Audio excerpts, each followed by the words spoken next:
Super star Krishna ఒక biggest black బస్టర్ని వదులుకున్నారు. ఆ movie చేసిన మరో హీరో ఇండస్ట్రీ హిట్ని సొంతం చేసుకున్నారు. ఇక వెనక్కి తిరిగి చూసుకోవాల్సిన అవసరం రాలేదు. స్టార్ అయిపోయాడు. అట్నుంచి మెగా స్టార్ అయ్యారు. ఆయనే చిరంజీవి. కృష్ణ వదులుకున్న మూవీ ఖైదీ. 1983లో వచ్చిన ఈ సినిమా అప్పట్లో సంచలన విజయం సాధించింది.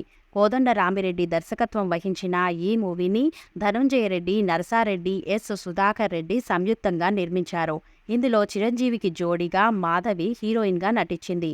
మాస్ ఆడియన్స్కి బాగా దగ్గరైన ఈ మూవీ అప్పట్లో బాక్సాఫీస్ వద్ద దుమ్ము లేపింది. ఇందులో చిరంజీవి అగ్రెసివ్నెస్, యాక్షన్, పాటలు అదిరిపోయాయి. సాధారణ ఆడియన్స్ కనెక్ట్ అయ్యే రైతు సమస్యలు, పేద రైతుపై కుట్రలు బాగా వర్కౌట్ అయ్యాయి. అవే ఈ మూవీని మాస్ ఆడియన్స్కి బాగా దగ్గర చేశాయి. దీంతో ఆడియన్స్ బ్రహ్మరథం పట్టారు. సినిమాకి ఘన విజయాన్ని అందించారు. అప్పట్లో ఇది కేవలం 25 లక్షల బడ్జెట్తో రూపొందింది.